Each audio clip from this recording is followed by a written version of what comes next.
Bismillahirrahmanirrahim. Assalamualaikum warahmatullahi wabarakatuh.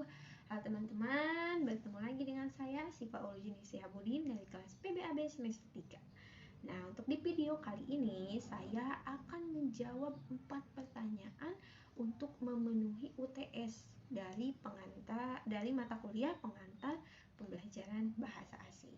Nah, oke teman-teman, untuk mempersingkat waktu, mari kita jawab soal yang pertama mengenai pengertian, persamaan, dan perbedaan serta contoh dari terkait bahasa ibu, bahasa pertama, bahasa daerah, bahasa kedua, bahasa nasional, dan juga bahasa asing.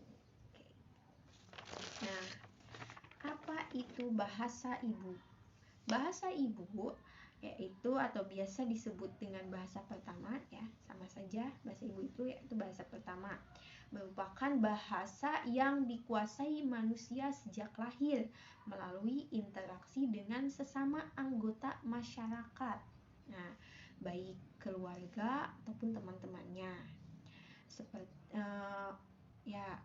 Seperti keluarga, teman yang berada di sekitar lingkungan tempat dia tinggal. Nah, bahasa ibu juga merupakan bahasa yang pertama dipakai dalam komunikasi pertama seorang anak dengan keluarganya, dengan orang tuanya, dengan teman sekitarnya. Nah, juga bahasa ibu itu dijadikan sebagai alat komunikasi sehari-hari. Nah, apa contohnya? Contohnya jika kita hidup di daerah Sunda, nah pasti bahasa ibunya atau bahasa pertama yang digunakan oleh seorang anak tersebut yaitu bahasa Sunda. Karena apa? Karena anak tersebut tinggal di lingkungan Sunda, jadi mengikuti alur lingkungan tersebut. Nah, oke, lanjut ke bahasa yang kedua yaitu bahasa daerah. Apa itu bahasa daerah? Bahasa daerah yaitu bahasa yang dituturkan di suatu wilayah dalam sebuah negara berdaulat. Nah, bahasa daerah juga merupakan lambang kebanggaan atau daerah dan juga sebagai identitas daerah itu. Nah, jadi bahasa daerah itu bahasa yang dominan digunakan di daerah tersebut. Nah, begitu. Nah, untuk yang ketiga ada bahasa kedua atau language 2, yaitu jenis bahasa yang bukan bahasa ibu ataupun bahasa pertama bagi penutur, akan tetapi sering dipergunakan di lingkungan sekitar sebagai media atau alat komunikasi lanjutan. Nah, di bahasa kedua tersebut bisa kita pelajari jika kita ingin berinteraksi dengan orang luar. Nah, gitu. Nah, dan juga bahasa nasional. Apa itu bahasa nasional? Bahasa nasional atau bahasa kebangsaan adalah suatu bahasa yang memiliki sejenis hubungan dengan seseorang dan mungkin melalui perluasan wilayah yang mereka duduki. Nah, sebutan bahasa nasional ini digunakan bermacam-macam, ya. Seperti kita tinggal di negara Indonesia. Nah, pasti bahasa yang digunakan kita, bahasa nasional kita, yaitu bahasa Indonesia. Nah, sebuah bahasa nasional bisa mewakili identitas nasional suatu bangsa atau negara. Nah, kita hidup di negara Indonesia, sudah pasti bahasa nasionalnya negara Indonesia yaitu bahasa Indonesia. Nah, itu adalah alat atau bahasa yang menjadi bahasa pemersatu bangsa dengan beragam macam budaya yang ada di negara-negaranya. Yang terakhir ada bahasa asing. Bahasa asing merupakan bahasa yang tidak biasa digunakan oleh masyarakat yang mendiami wilayah tertentu. Nah, misalnya bahasa Indonesia dianggap sebagai bahasa asing di negara Prancis, di negara Australia. Nah, gitu. Itu bahasa asing, ya. Adapun posisi bahasa Arab di Indonesia merupakan bahasa asing. Nah, bahasa Arab juga bahasa asing, ya, dan bukan bahasa kedua di negara Indonesia, bukan. Apalagi bahasa ibu, wah, bukan, ya. Walaupun sebagian kosakata tertentu diambil dari bahasa Arab, tapi tetap bahasa Arab di Indonesia itu ya termasuk bahasa asing. Karena mayoritas orang Indonesia itu beragama Islam, nah jadi diperbolehkan untuk mempelajari bahasa Arab. Karena banyak ya di sekolah-sekolah yang berbasis Islam pasti ada mata pelajaran bahasa Arab. Nah, itu boleh untuk dipelajarinya. Nah, siapa tahu kan nanti kita bisa ingin ke Arab Saudi, pasti dipergunakan bahasa Arab gitu. Baik, lanjut ke soal yang nomor 2, yaitu terkait pengertian, persamaan dan perbedaan antara pemerolehan dan pembelajaran bahasa. Oke. Apa itu pemerolehan bahasa?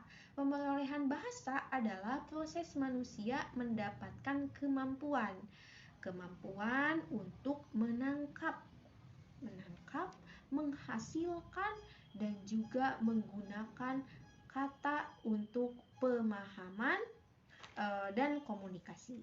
Nah, berbeda dengan pembelajaran bahasa. Pembelajaran bahasa diarahkan untuk meningkatkan kemampuan belajar dalam komunikasi, baik lisan maupun tulis. Nah, apa persamaannya? Persamaan antara pemerolehan dan pembelajaran bahasa yaitu ada 2. Yang pertama dalam segi praktiknya, yang kedua dalam segi meniru. Nah, ada juga perbedaannya, yaitu dalam segi tujuan. Tujuan pemerolehan dan pembelajaran bahasa itu berbeda. Dalam segi motivasinya itu pasti berbeda. Nah, pemerolehan bahasa lebih ke proses penguasaan bahasa yang dilakukan oleh seorang individu secara natural, secara spontan, natural, yaitu pemerolehan bahasa. Sedangkan pembelajaran bahasa lebih ke proses penguasaan bahasa yang terjadi dalam tataran formal, yakni dengan belajar di kelas atau belajar dengan seorang guru. Nah, itu pembelajaran bahasa.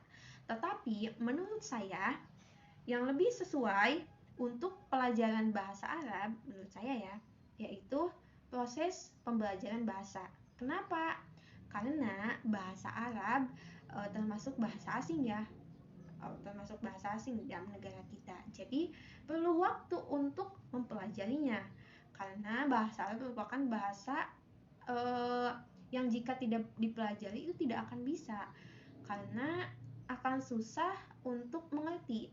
Di dalam segi susunan kata, kalimat itu sangat jauh berbeda dengan bahasa Indonesia. Jadi perlu untuk dipelajari terlebih dahulu. Gitu. Nah, baik, lanjut ke soal yang ketiga, yaitu terkait dengan dasar-dasar teoritis pengajaran bahasa dan juga implementasinya, implementasi dalam pembelajaran bahasa Arab sebagai bahasa asing. Oke. Nah, dasar-dasar teoritis pengajaran bahasa yaitu ada 2 macam ya, terbagi ke dalam 2 bagian. Yang pertama yaitu berkenaan dengan hal kejiwaan atau biasa disebut dengan ilmu jiwa. Nah, dan yang kedua berkenaan dengan unsur-unsur bahasa yang menyangkut unsur kebahasaan. Nah, dalam kejiwaan atau ilmu jiwa itu terbagi lagi menjadi 2 faktor. Ada yang disebut faktor internal dan juga eksternal. Nah, dari faktor internal dan eksternal tersebut muncul 2 aliran, yaitu behaviorisme dan kognitif. Nah, behaviorisme lebih mendominasi ke faktor eksternal yang bersumber dari dalam diri kita sendiri. Seperti kita mempunyai minat dan bakat, kita mempunyai cita-cita yang harus kita tuju, yang harus kita capai. Nah, itu faktor eksternal ya, berada dalam diri kita sendiri. Sedangkan aliran kognitif itu sebaliknya, yaitu lebih mendominasi ke faktor internal, atau lebih tepatnya dominan bersumber dari luar peserta didik, seperti guru, teman. Nah, itu di aliran kognitif ya.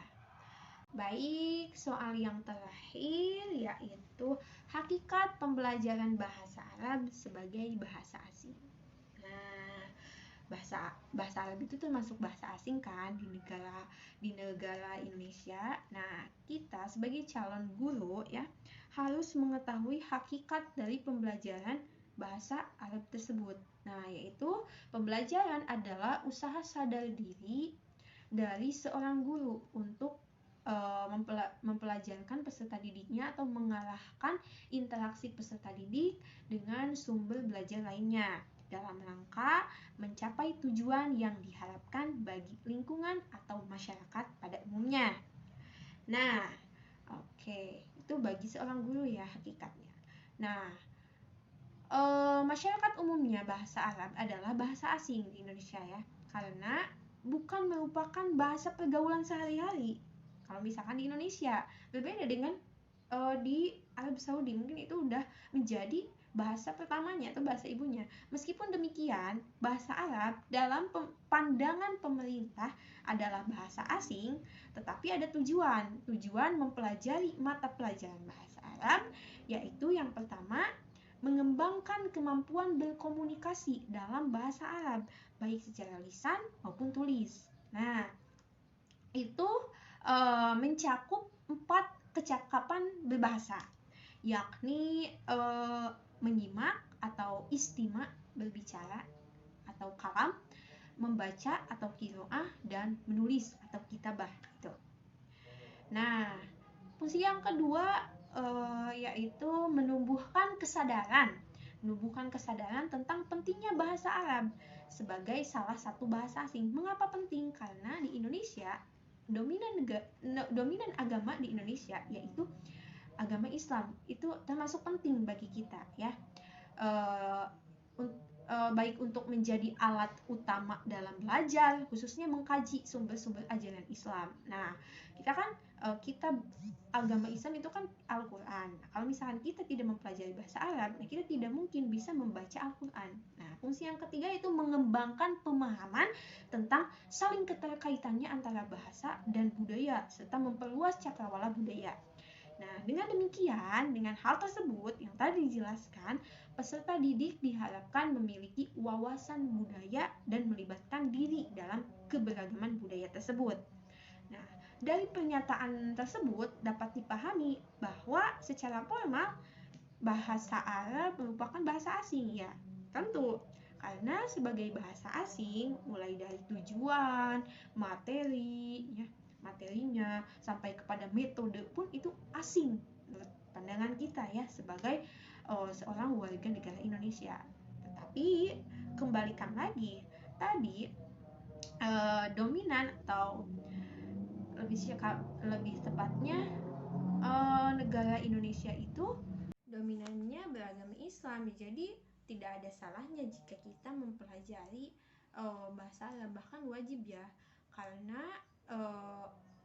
kitab kita sebagai orang Islam itu yaitu Al-Quran. Jadi kalau kita ingin bisa membaca kitab suci kita yaitu Al-Quran, nah otomatis kita kan harus mempelajari bahasa Arab ya.